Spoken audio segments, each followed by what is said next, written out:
Hey folks, how's it going? New live stream, as you can see. Please let me know in the comments or in the chat if you can hear me. Big Frank, what's good? Okay, cool. All right, you can hear me. That's very good. Very, very good. Let's be here. All right.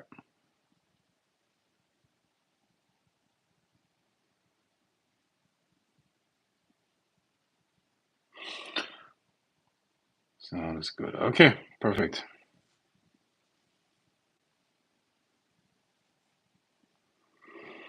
So, all right, cool. So, most of you will have seen the title of this live stream. Some of you haven't. Uh, so, I'm going to talk about egregores, egregores, however I mean, it's not completely clear how that's supposed to be uh, pronounced, right? But what that means is egregores are essentially group spirits, and I'm going to explain how they actually rule the world and how they are one of the most important concepts in the occult that you need to understand and know how to work with in order to really develop your full potential. And the developing the full potential spiritually begins, of course, with a theoretical understanding that you can then apply in your daily practice, right? So, um, first of all, what is an egregore? Like I said, it's a group spirit that can be created intentionally, is created intentionally by, let's say, occult groups and people that are generally speaking, educated in the occult and magic. But even if you have just a group of people coming together and interacting with each other, that's going to create some sort of a group spirit, okay? Some sort of an egregore that is fed essentially by the emotions and thoughts of the people that are involved, and it always has a certain character, and this character keeps influencing the people that are part of that egregore or are under the influence of the egregore. Okay, so one example could be a family. Okay, now usually, and this is uh, usually the case. However, there are families that intentionally and specifically create an egregore for a certain purpose, right? But usually, a family will not create an egregore intentionally. Most people are not initiated. Most people don't even know that what that is and what that's supposed to do or be or whatever, right? But it is essentially an energy field that is surrounding everybody in that group, in that family, and it is influencing them at an unconscious level. All right, and it creates kind of like an internal framework through which they interact with the world. Okay, so it essentially controls their thought process, how they feel about certain things, and it directs their life in some way or another. The subconscious is really what runs the show in our life. It's really not the conscious mind. The conscious mind is more like a spectator, and the subconscious mind does all the makes all the decisions, calculations, and so on and so forth. And then um, when an idea pops into our head, we do something that's called confabulation, in which we backwards rationalize why we came up with that. And this is what the conscious mind really does. It creates a coherent story through confabulation, justifying uh, the decisions that have been made by the subconscious mind. Okay, so if you influence somebody magically, what you're doing is you're influencing their energy field, and this energy field is part of the subconscious, so to speak, and that then influences the person's decision-making processes, right, through emotions and so on and so forth. So this is how you remote control a person. An egregore does something very similar, but it is something that each member of the group is part of. So it's a living, breathing thing, an energy field, a living, breathing being that feeds off the members of the egregore, and at the same time influences them. It's like it creates like a positive feedback loop in which it feeds certain emotions and certain things into the person and then extracts energy from that. And this is something that happens automatically, you know, and it's not always negative. You know, I mean, in the case of a family, I don't know, it depends. You know, every family is different. There are family egregores that are very powerful, very positive, very good. Others are negative. And most royal families, or let's say dynasties that you might have heard of, they have in some way or another a connection with the occult, and they intentionally create those egregores to make sure that their progeny and everybody in that family egregore is kind of like involved in the mission of this family egregore, right? But in any case, this family egregore, or this any egregore that you're part of, is going to influence you. It's going to make you see the world in a certain way. It's going to make you act in a certain way. Um, and consequentially, it's going to influence your life quite a bit. You know. Now, there are, of course, weaker egregores. There are stronger egregores. Some of them are more dangerous than others, and there are definitely benevolent ones too. So an egregore is not something negative per se. It really depends, because sometimes you get something very positive out of it, right? So let me give you examples of egregores, just to drill that in, right? A family is an egregore. If you're maybe a fan of a sports team, that's an egregore. A magical order, holy shit, that's an egregore. A family, like I said, even your city has an egregore. The city that you live in, the part of the city that you live in, your neighborhood has an egregore. Different neighborhoods have different egregores. Absolutely, sure. It's a different energy, different vibe that you get in different places, for sure. Different cities, different countries. I think I mentioned countries, nations. Um, and it goes on. Any kind of group, anything that involves more than one person has an egregore to it. Your relationship, your romantic relationship, your personal relationships, that's all an egregore between you and the person, or consisting the energies of both of you. And so it is true that you have, with every person that you interact with, you know, you have kind of like a mini universe, you know. And one of the most important things that people forget to do, or one of the number one reasons why, for example, a relationship goes down the drain, is because um, one or both of them stop feeding feeding the egregore, because the egregore requires offerings. It requires some sort of an engagement with it. So I could tap into my city of London's egregore and make a pact, so to speak. Absolutely, yes. I If you are not having luck in a specific city, for example, you could create a very small altar for the spirit of that city, and make peace with it and give it offerings on a regular basis, and you will see that your luck improves.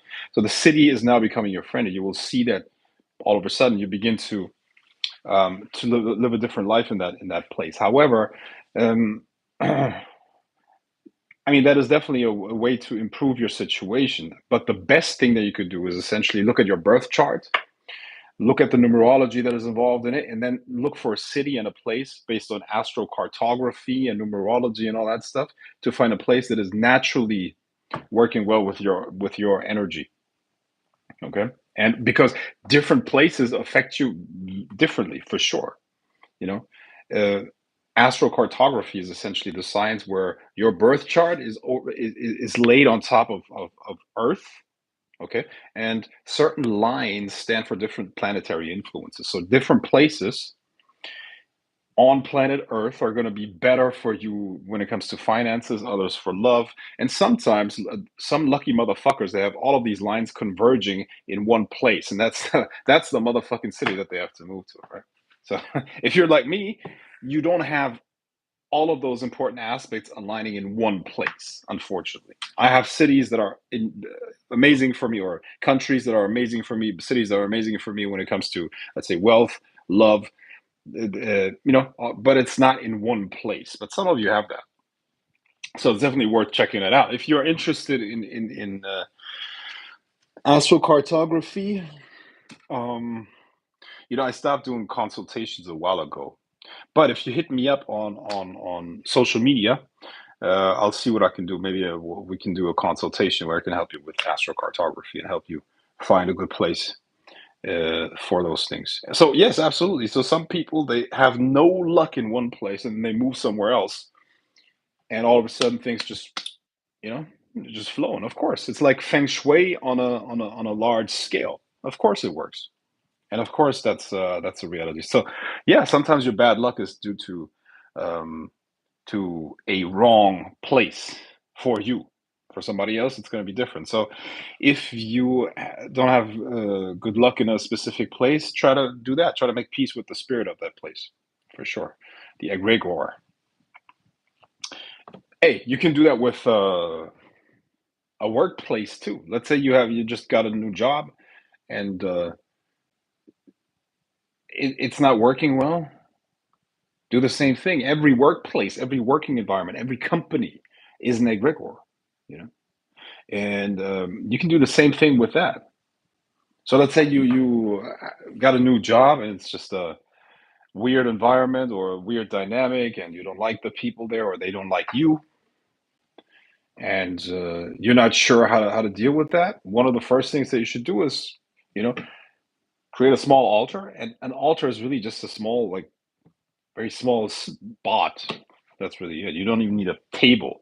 What you need is a small spot and something that symbolizes the egregore that you want to work with. So it could be the company logo or the company name or whatever. And then you create an offering, you create a ritual in which you make peace with it and continuously give offerings, and you will see that the egregore is going to start liking you. It's going to help you.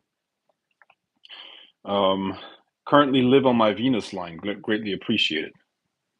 Awesome. So, did you see any changes from before and now? Um, is it possible to not be influenced by one at all? No, that's not possible. Why? Why is that? Because everything in the physical universe is a manifestation of spiritual processes, spiritual energy fields, for a lack of a better word. It is literally impossible to live in the physical world and not be influenced by those energy fields that exist at a more subtle level. Literally impossible. Any idea, any ideology, any religion, any uh, organized form of human interaction consists of an egregore. First and foremost, it's an energy field. And everything else, every physical manifestation of that, is the result of the egregore and its rules. So, no, it's not possible to not have an egregore or not be influenced by one. But the good thing is that they're not all negative. Most of them are, I would say, probably not very beneficial to the individual. They're more self serving, such as political parties, you know, or governments, countries. All of these things are definitely self-serving. They don't really benefit you, not really. But there are others that benefit you. So I think the better approach is to minimize your interaction with egregores that are bad for you, and maximize the interaction with egregores that are positive for you or good for you. hmm Perpetual says, outstanding. Indeed, outstanding. Well, yes. So you can definitely hold on. Is it still effective if I mix them all in one altar, work, city, etc.? Uh,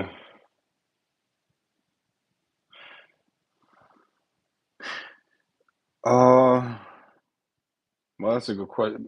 Well, it depends on what system you would use there. Okay, so generally speaking, I guess if you don't have the space, why not?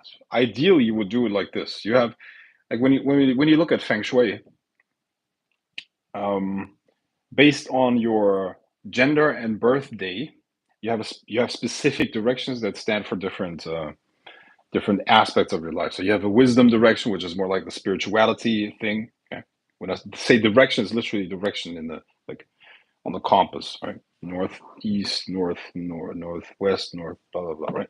So you have a wisdom direction, which is your spirituality direction. You have a relationship direction, which is for that aspect of your life. You have a wealth direction, which is like professional stuff, professional success, and you have, of course, also a health direction, just for the physical well-being. And ideally, you would structure your altars like that. You should, in your relationship direction, you should have the altar that stands for your relationships, personal relationships, romantic relationships. Then in your wealth direction, you should have the altars for professional stuff, you know, work success or money or things like that, and so on and so forth. So if you can't really, I mean, that's a very good method in my opinion, and that's how you should structure your altars. The directions, magic is very directional, it really is. Even when you call a spirit, you should make sure that you know what direction it's going to come from, because if you it sounds silly, but that's how they are. If you show your back to the spirit, it's going to take that as an offense. So you should know from what direction the spirit's going to manifest. And that's of course for you to find out before you evoke that spirit. Um, Good. So once again, if you want to know what the directions are, uh, like I said, I stopped doing consultations a while ago, but I do have some time this week. And if you want a consultation, and you can find me on social media, if you catch me if you can. My marketing is amazing, right? Like, if you can find me somehow, yes, you can get a consultation. So hit me up. Right. Is it still a hold on? Love your videos. Thank you. What is your best technique on changing your aura for sexual attraction? Sorry if I'm off topic. Oh, that's a good question. Well, that's it's fairly simple actually. Simple but not easy, because the actual idea behind it is very simple. Um, when we think, when we have a thought, and a thought also includes emotions, where is that taking place? Your your nervous system activates a memory in the following way. Okay. Your mind is not in your brain. Your mind is an energy field around your body. Okay. So when you think of a horse. Okay. You were activating a memory, you were activating a file. Stick with a computer metaphor. You were activating a file in your energy field, and you were activating that, and you were seeing the image of a horse. Most likely it was something that you saw from the outside, or maybe it was self-created. Okay, please understand that you have an energy field around your body, which is your mind, with unlimited capacity to store information. Unlimited. When you activate, or when you tap into one of those thoughts, you're activating it through a frequency. Okay, this is why we look into different directions when we remember something or imagine something. It's a frequency that you're using. Think of a burning house. Okay, the image that you were activating was activated by a frequency. This is why the easiest way to change your thoughts, to change the frequency of your thoughts, is by through physical activity. Okay, when you increase your physical activity, let's say after you exercise, you're going to be in a better mood. Yes, of course, the hormones, neurotransmitters, and all that shit is also part of that. But what's really happening is the frequency of your mind changes, and you're activating different frequencies. So now you're thinking at a different frequency, and you can access a whole different universe of possibilities. Okay, the next time you're depressed, just move your ass and move it fast. And what's going to happen is your emotions are going to go higher. You're going to vibrate at a different frequency, and your thoughts are going to change. We all know that effect. After exercising, we feel much better, you know, and we think differently. So the frequency of your thoughts, or the frequency that you're attuned to, determines what kind of thoughts you have. right? Makes sense. So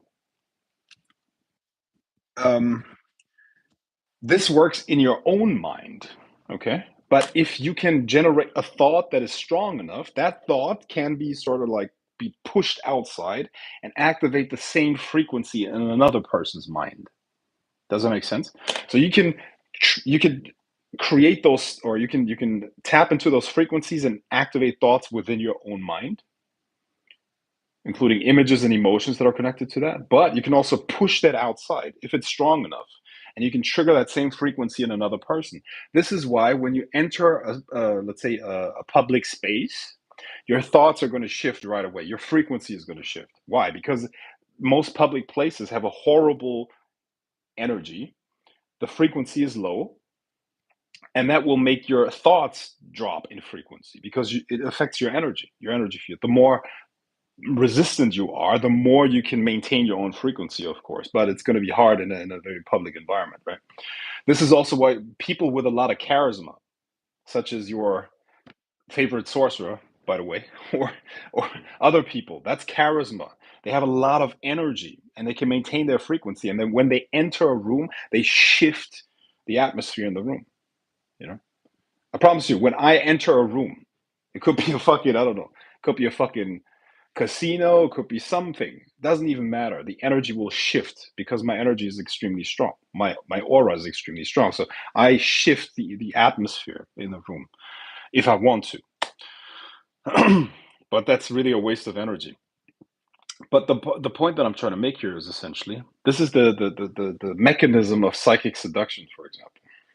You create an energy within yourself that is so strong that it will transfer itself, it will transmit itself towards another person. Okay. So to answer your question here, what is your best technique on changing your aura for sexual attraction? Sorry if I'm off topic. Is you need to generate extremely sexual thoughts to the point where you have extremely strong sexual energy, and that will then uh, trigger that same energy, that same frequency in other people as well.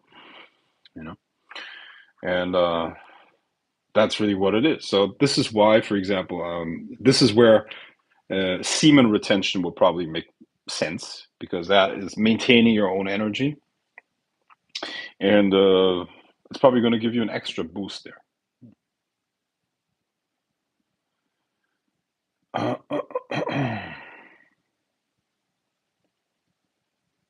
Hello again. How you doing, Doctor Zero Free? You sound like a supervillain, Doctor Zero Free. What's it? Malicious booty. Can people also unconsciously sense the spirits we work with? We work within our we work with in our aura. Let me read that again. Can people also unconsciously sense the spirits we work with in our aura? Yeah, subconsciously they can definitely sense it for sure. The question is the person aware of it or not? Most likely, most people are. Most people are not very trained when it comes to their perceptions, and they don't really have control over where their thoughts go. But I would say yes. The answer is yes. Do you mind breaking down astrocartography a little bit more, dealing with the zodiacs? Well, I basically already gave you the breakdown. It's when you create a horoscope for a person, a birth chart. You basically have a map, right? And then you can put that map on top of planet Earth, and that will give you um, essentially an outline of where different energies, different planetary energies are stronger for you and where they are weaker. That's basically what that means, you know? So it would look something like this. Hold on. Astrocartography map. Maybe I have my own here. Give me one sec. Uh, I might have my own map here. Ah, perfect. Yes. So I have my own personal map. I'm gonna show you my own personal map here. Boom. Yeah.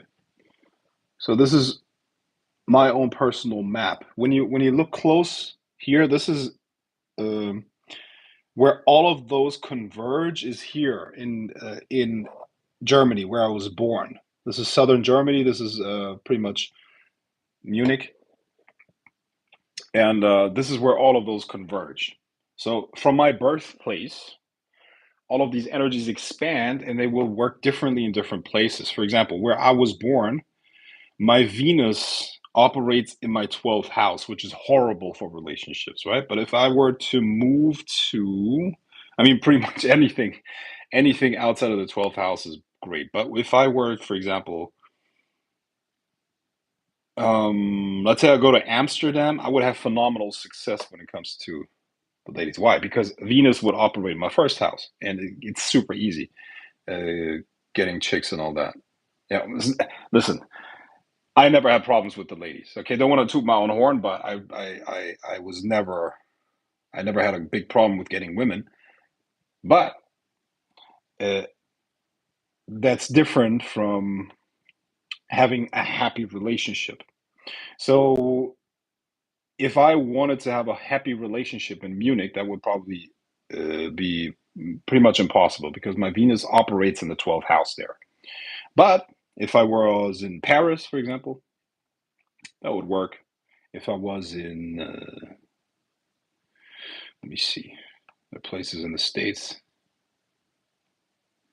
Yeah.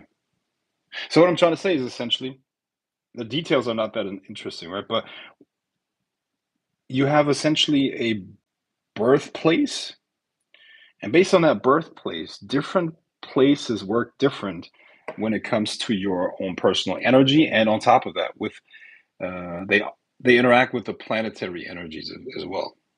Okay, so yeah. So let's say what's good for me when it comes to creativity. Creativity is probably also Venus, right? But let's say okay. Yeah, really interesting. I mean, there are many, many different aspects, and I mean, this is obviously my chart. It's not that interesting to you, right? What I'm trying to say is, this is how it works. I hope that answers your question, right? Gives you an idea. Okay. I'm looking at mine now, but I don't quite understand how to read it. Yeah, that takes a lot of practice. It's not something you can just look at and understand fully. You need an expert that breaks it down for you. Hey Frank, how do you think that religious egregores became so powerful in today's world still? Well, um, first of all, I think that most religious egregores, as they as they as they exist right now, are on the verge of just dying because the new time quality does not support them. I think in one of the last live streams, I went into how different astrological cycles benefit certain egregores and make the existence or make the survival of others impossible. Okay, this is why empires rise and fall. This is why religions rise and fall. Okay, we've had many, many religions on this planet, right? And we're going to have religions in the future as well. Luciferianism is going to probably be the biggest religion of the next 200 years.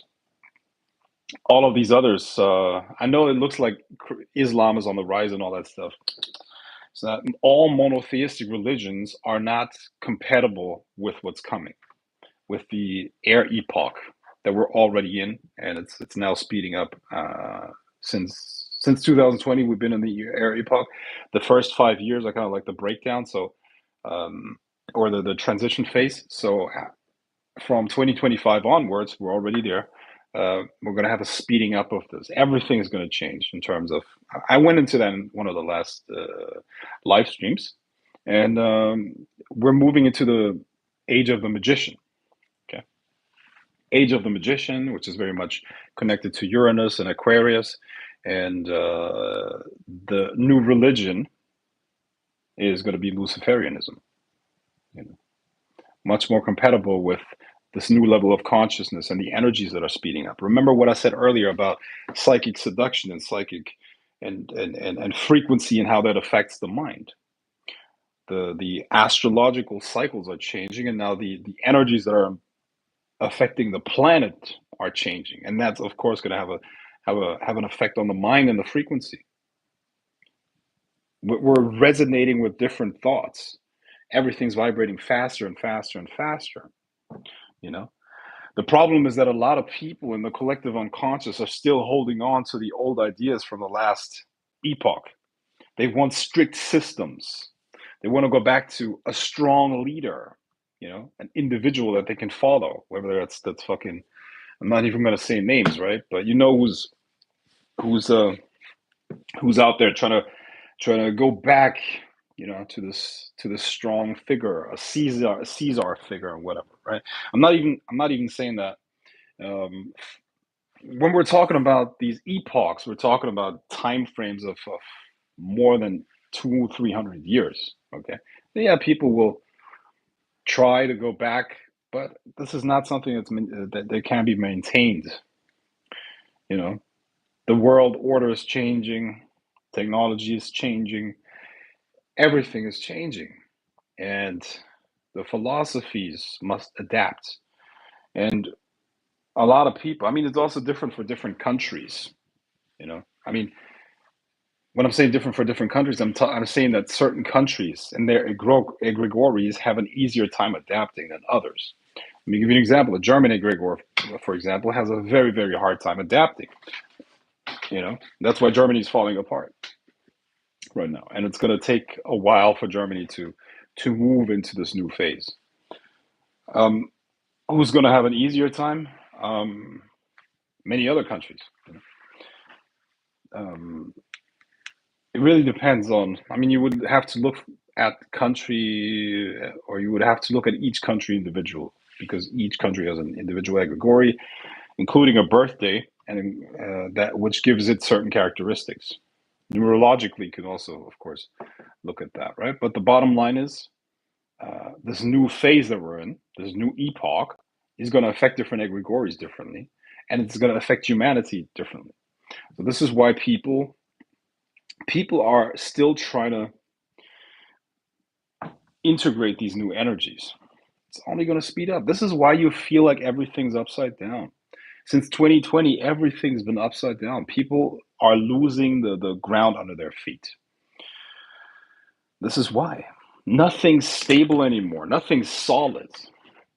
And they're trying to go back to something solid, but it's not happening. This chaos that we're experiencing, this constant change, these constant shifts, these constant this constant emergence of a bubble and the disappearance of a bubble and the emergence of a new bubble and so on and so forth. This is the normal state now. This is how it's going to be for the next around 205 years. And it's only going to speed up. Everything is going to become much more mental, much more abstract, much more air-like, So people need to adjust, It's hilarious to me that people are still like investing in real estate, especially in Germany, right?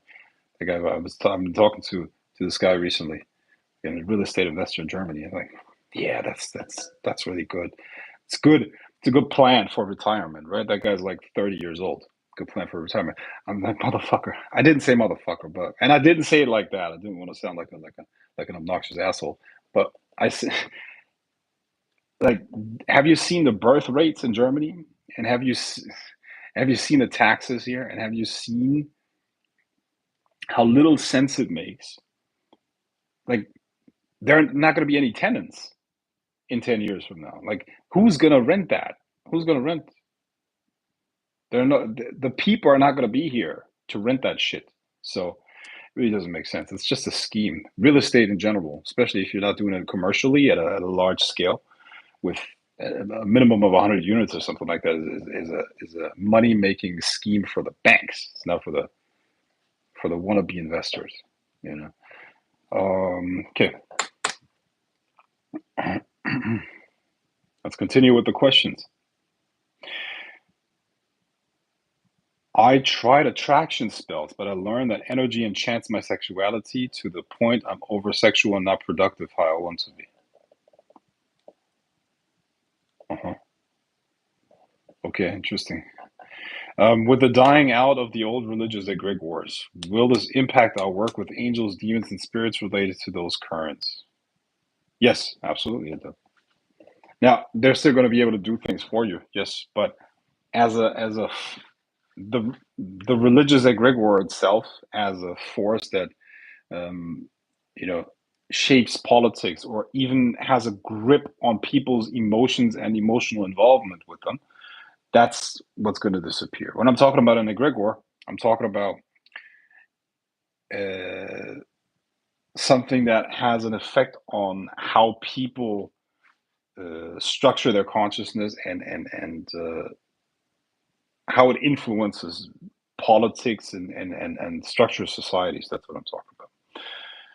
You know, I mean, the Christian egregore or the Catholic egregore or whatever egregore you want to assign, let's say, traditional grimoire magic to, has already lost extremely when it comes to its power.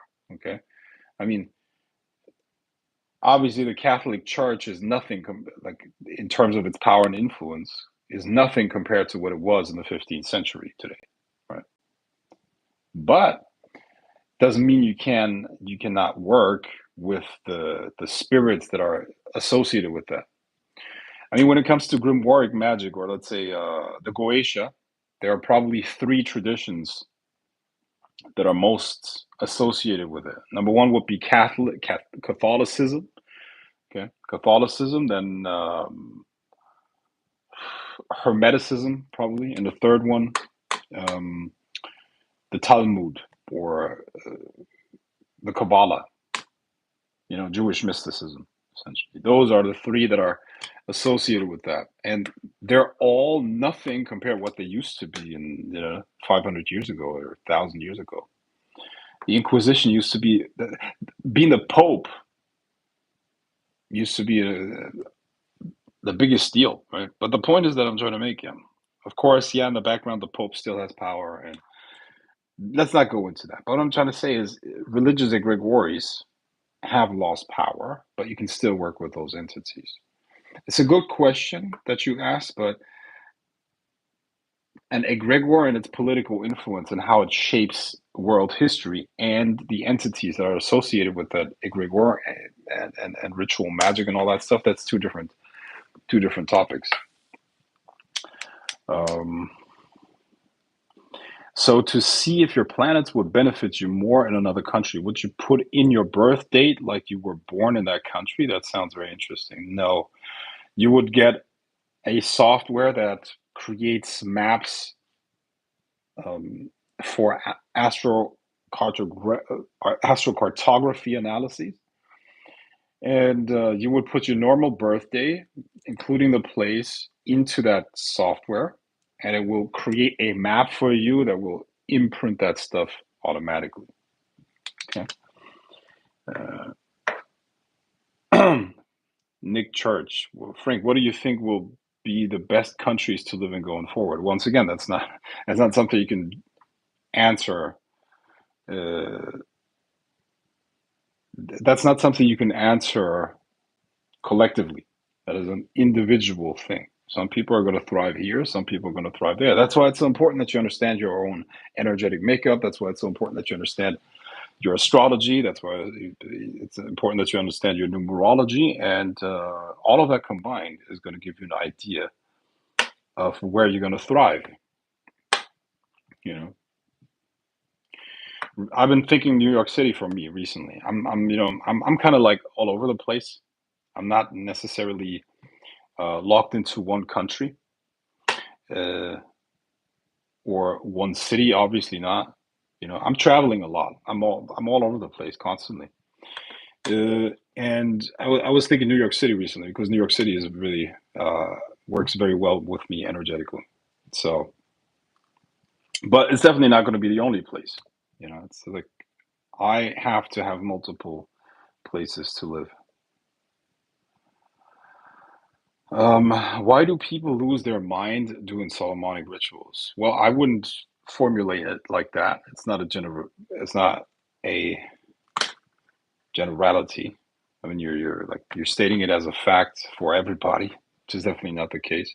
But generally speaking, people that develop problems when they practice magic are not people that are mentally stable to begin with. This is why I don't teach everybody. This is why I vet people quite hard, and people on my programs can attest to the fact. Actually, the majority, I would say, like 70%, 80%, I don't even accept into my courses or my programs because I don't want to deal with mentally unstable people. So um, the point is, if a person practices magic and then develops mental problems, it's not that the magic is doing that. It's that the person is um, activating something that was already there.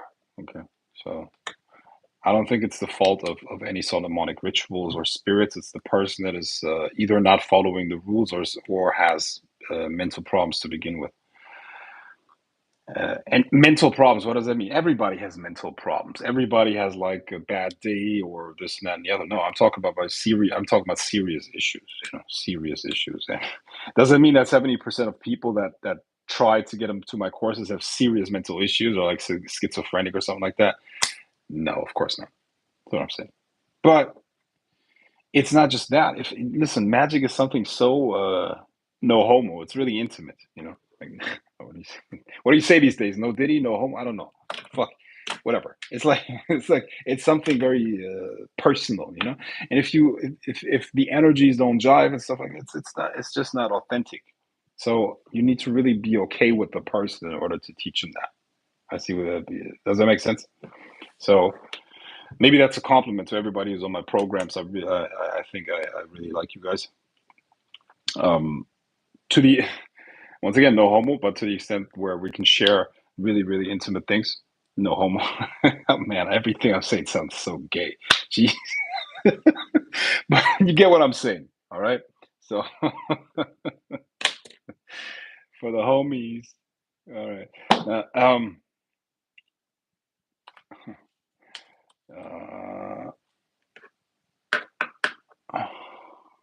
let's see. When you say Luciferianism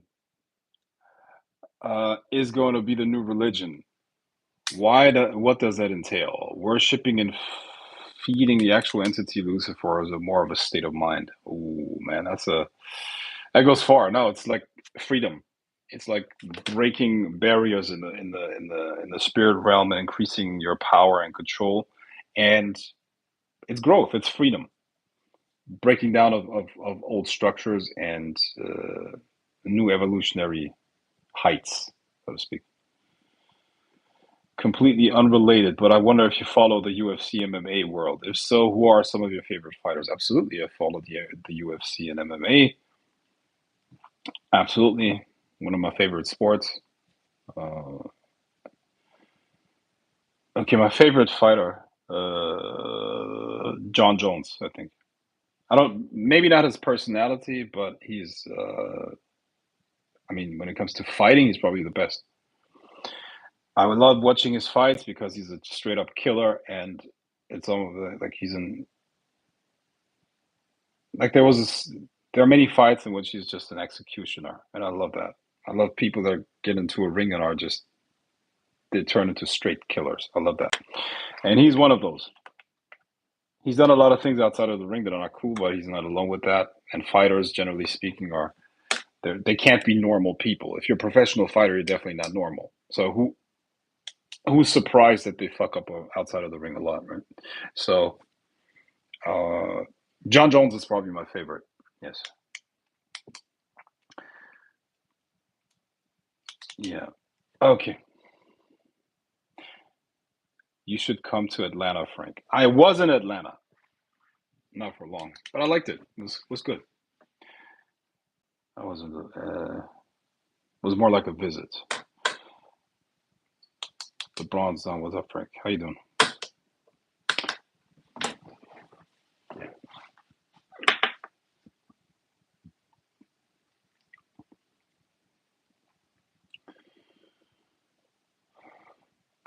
So we did 45 minutes. Hopefully you got something out of this. And might there be any other sorcerers or magical practitioners channel that you might suggest learning from or tuning into as well? Man.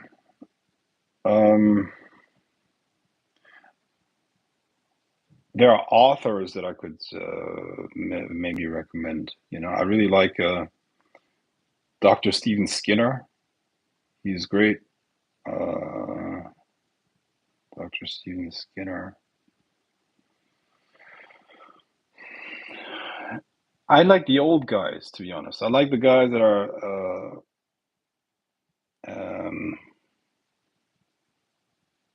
like scholars. I like Jason Miller, Dr. Stephen Skinner, Jason Miller. I like, that's hard to say. But yeah, those two, Jason Miller and Dr. Stephen Skinner, are really good. Craig Williams, also very good. Craig Williams. He's more like a tantra expert, tantra specialist, but he has a lot of great things to say about the rest of the craft as well.